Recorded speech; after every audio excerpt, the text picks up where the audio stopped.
We begin tonight with a man who has made medical history, but because of it, may spend the rest of his life in prison. He is Dr. Jack Kevorkian, a pathologist and inventor of the so-called suicide machine, and a man who has physically assisted 3 women to take their own lives. Just today, court proceedings began that could end with Dr. Kevorkian being convicted of murder. Tonight, through his interview with Barbara, we get an exclusive look at who he is and why he does what he does. Hugh, it's one of the most compelling issues of our time. If patients want to die, should doctors be allowed to help them die? According to the latest national survey, most Americans feel it should be a matter of personal choice, and it's believed that many doctors do help patients die. But only Dr. Kevorkian has created a suicide machine. This is the man, and this is his story.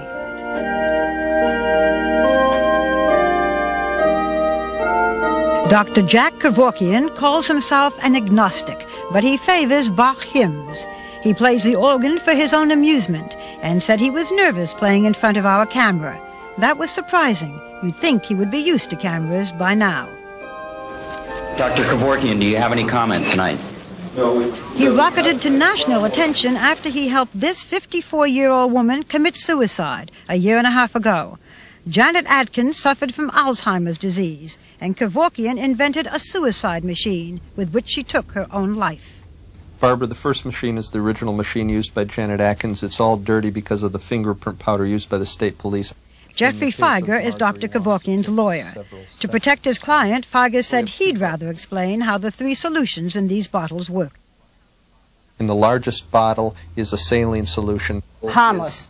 Totally harmless. The next bottle is the thiopental. That puts the patient to sleep.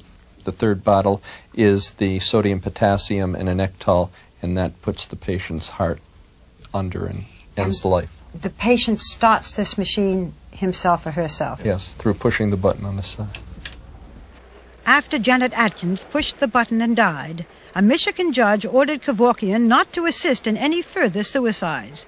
Kevorkian maintained that such assistance was not against state law and said he would defy the judge's ban. Last October 23rd, he did.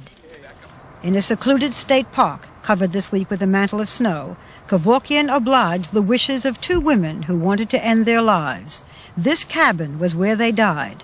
Kevorkian said he used it because he had been turned down every place else. Marjorie Wantz was 58 and suffered from an extremely painful pelvic disease. Sherry Miller was 43 and incapacitated with multiple sclerosis. This video was recorded the night before they died. Sherry, what is it you want? Put it in plain English. Yeah, I want to die. That's as plain as you can put it? Yeah. I wish we could do it like she says. I wish we could have done it a year ago. Yeah. 2 years ago. Marjorie Wantz used a suicide machine like the one that killed Janet Atkins. Sherry Miller's veins couldn't take a needle. She breathed from a mask containing carbon monoxide until she could breathe no more. Doctor, after the death of the 2 women, Mrs. Wantz and Mrs. Miller, what did you do?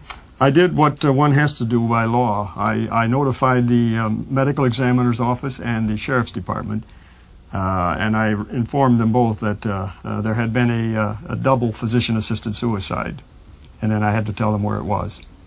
Kevorkian was charged with 2 counts of murder. At age 63, he faces the possibility of spending the rest of his life in prison, life without parole. When we met this week, I found him both unafraid and outspoken. Doctor, let me be frank. Surely. You're aware that people think you are a ghoul? Surely. You're aware that people think this is a horror story? Sure. How do you answer it? That's emotionalism. It's when the heart transplants first came in, that was the same thing. People, many doctors were saying, this is wrong. It's contrary to God's will, contrary to nature. Isn't it ghoulish to rip a person's chest half open to transplant a heart or do a bypass operation? Let's look into your background a little bit. What brought you to this point? In your experience as a doctor, what interested you in this whole area? Really, what led me into this was working with condemned criminals on death row who want to donate organs when they're executed, and it isn't allowed. It boggles my mind that society would not allow, and doctors wouldn't do it. to take organs from men who are going to be executed under anesthesia at the time for execution and use those to save 5 or 6 other people. This is how I got into this whole field.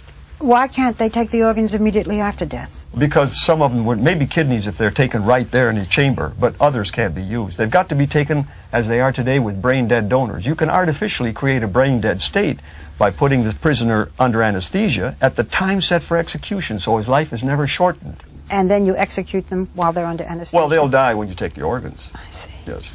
One of the biggest complaints against you, even by groups who support euthanasia, is that you have not so far dealt with people who are terminally ill. That is, it has not been proven that they're going to die in a specific time. Mm-hmm. When Janet Adkins told you that she wanted to die, that she had no desire to keep living with Alzheimer's disease, isn't it possible that she was just extremely depressed, that there could have been more months? Mm-hmm. I mean, for you alone to have made that decision, that's what so many people criticize. Yes, I understand the criticism. It's well taken, but it's not entirely valid. Well, even if it's a little valid, I mean, we're talking about death. Good point. 2,000 miles separated us. If this were legitimate, legalized, so the doctors could do it as a routine service, at least competent doctors, she could have been visited every month, then every week, then every day, until you're sure you're at the point where her mind is going. But we were separated by 2,000 miles. She had been under a new experimental drug which didn't work, under a psychiatrist's care, and I know personally she wasn't morbidly depressed. And when I talked to her, her memory was slipping very badly, and I had to act then because there was no way I could fine-tune this 2,000 miles apart. For the sake of the patient, I did it. Of the 3 women you helped to die, not one was considered terminally ill. So at what point of illness do you feel that you can assist someone? That is wrong. Multiple sclerosis in one patient was going straight downhill for 11 years. And when she first wrote to me, she could write in a very irregular hand a letter. She couldn't make an X a year and a half later, and that's terminal, because she would have died within 2 or 3 years maybe. That's terminal, but she would have died totally incapacitated. What I'm getting at is, where do you make the decision, you, doctor, yes, at what point this person should be assisted and at what point they can have a quality of life so that you would say, I won't do this? That's a good point. I had to make the decision alone because nobody cooperates with me. So I took it on myself for the sake of the patient.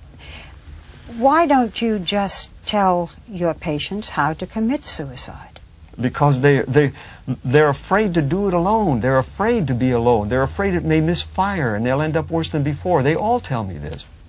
Do you turn patients down? Will you assist anyone who says, I want to die? I've turned down, I think, 98% of the patients who've contacted me. If you had your choice, instead of doing this alone and making this decision, an enormous responsibility, isn't it? Yes, it is. How would you like to see it done? Every physician can't do this. That's what's wrong with all the initiative drives and all the plans put forward now. You can't let every doctor do this because some are outright criminal. You can't allow that. It'll be abused. And some doctors don't want to do it by temperament. Some can't do it by religion. So you've got to have certain specialists qualified to do this, to whom a doctor can refer a patient like he does everybody. And you do not feel that every hospital should have such a machine, and certainly not in the home, unassisted by a physician? No, every hospital even wouldn't want to have a machine. Does every hospital have a heart transplant unit? You just have a place where they can be referred. Should there be second opinions? Well, there has to be second opinions, because this isn't the decision of 1 or 2 men or persons. But there wasn't in your case? There couldn't be. No one cooperates with me. In this cabin on that Wednesday night in October, Kevorkian had no medical help. His sister was present, as were Marjorie Wance's husband and 2 of Sherry Miller's closest friends. There was no one else around. Can you tell us what the atmosphere was like in the cabin with you and those 2 women you helped? Well, you can imagine how it was. It was tense for me. I was very nervous, uneasy. Nobody can feel good under such circumstances. Nobody there felt good at all. By the way, strangely, except the patients. They were the only calm ones there. Everybody else was nervous, edgy, and tense. Mrs. Wantz, died first. Yes, Yes. that's right. I know you can't tell me legally exactly. No. But you have that information. In this case, Marjorie Wance's fingers were attached to strings. One string controlled the administration of the anesthetic, the other string controlled the administration of the potassium chloride. When she fell asleep, her hand dropped and the potassium chloride entered her body and killed her. You provided the means to Mrs. Wance's death. Yes. You did not yourself physically do it. Obviously, No, he did not. No. In the case of Mrs. Miller, who died second, it is said that you put a mask over her face. That's true.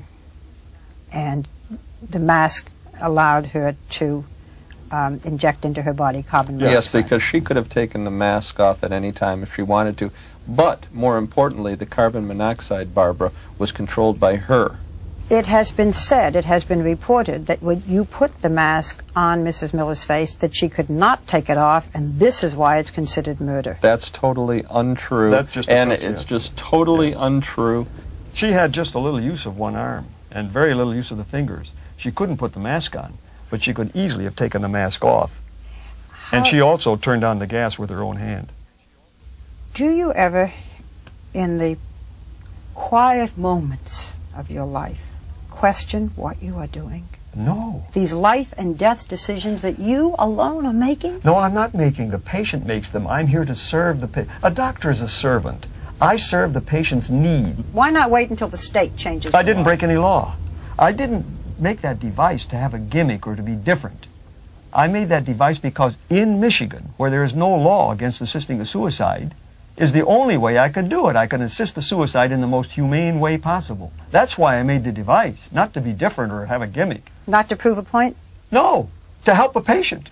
Are you willing to spend the rest of your life perhaps in prison? I'm willing to risk it.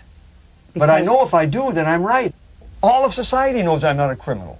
Then why do they put me in jail? Because you have dark age mentality in this society. What do you say to people who say, Dr. Kevorkian, you are playing God? Well, so is a doctor who takes your heart from one body and puts it in another, isn't he? A doctor always plays God, even when he gives you a pill, because he's interfering with a natural process. Instead of being called Dr. Death, which does sound so very extreme and so very ghoulish, Yes. isn't there something you would prefer being called? Well, I will one day. What do you think you will be called then? They'll call me Dr. Life. You know why? At that time, they'll be taking organs from condemned people, from one human who to be destroyed by your esteemed law, with his permission and wish, or her permission and wish, because we have women on death row, and saving the lives of 5 to 7 people. Then you may call me Dr. Life. Oh, that's heavy. What is your impression of him personally, though? I found him honest, outspoken, and warmer, I must say, than I expected. Look, he is a fanatic about what he believes. I should point out, by the way, that he accepts no fees, turns down donations, thinks no one should get paid for this. And whatever happens, it will bring attention to the issues. What do you think? I don't think he's guilty of murder. He always had witnesses, and the wishes of the patient seem to be honored at all times. If he's convicted of murder in a state where what he did is not a crime, you'd worry about justice, I think. He might be guilty of contempt of court, but that's not murder. By the way, he has also heard from criminals, some on death row now, who say, we want to have this done. This is the only way we can serve society, is to have the organ donation, which is also part of his thinking. Fascinating. Thank you, Barbara.